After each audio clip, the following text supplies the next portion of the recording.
The Life and Legacy of Janani Luwum. A young teacher in 1948, Janani Luwum was shepherded into the church by evangelist Yusto Amato Otunu and his wife Josephine, parents of future ambassador Olara Otunu. Thanks to his charisma and vision, Luwum quickly rose from deacon to bishop to Archbishop of Uganda, Rwanda, Burundi, and Boga in Zaire. His consecration ceremony in 1969 was attended by sitting President Obote, as well as the Army Chief of Staff, Idi Amin, who soon after staged a coup and took over the government. The widespread ethnic violence of Idi Amin's presidency in the 70s forced Luwum to speak out, saying the church must not conform to the powers of darkness. This effectively put a target on his back, and despite Amin's initial attempts to befriend him, things intensified to the point that his wife Mary urged him to leave the country, but Luwum could not bring himself to flee, remarking that, "Sometimes it is said that it's the privilege of the great to watch catastrophe from a terrace, and he would not watch from a terrace."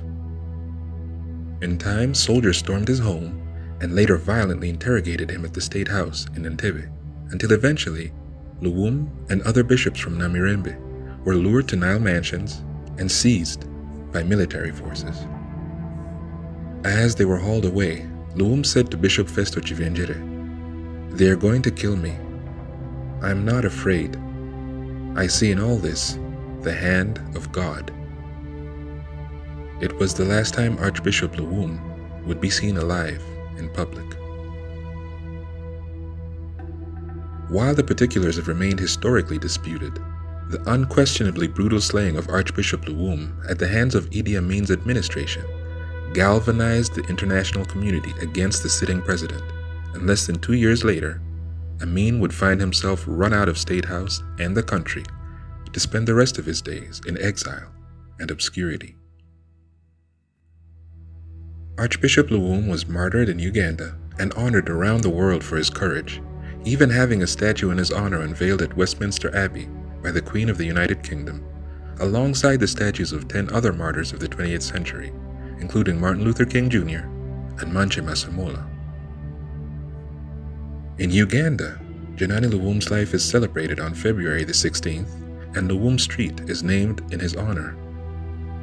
In 2020, a pilgrimage was organized to chart his last days, from his home in Namirembe to his final resting place in Wigweng, Muchwini. But what of his legacy beyond his immense sacrifice? Snatched away at only 55 years old, Archbishop Luwum left behind his wife Mary and 9 children. Remembered for his radiant compassion and constant warm smile, Janani Luwum was a healing force for a country going through turbulent times, and we honor him not simply for the courageous way in which he faced death, but the courage with which he lived his life.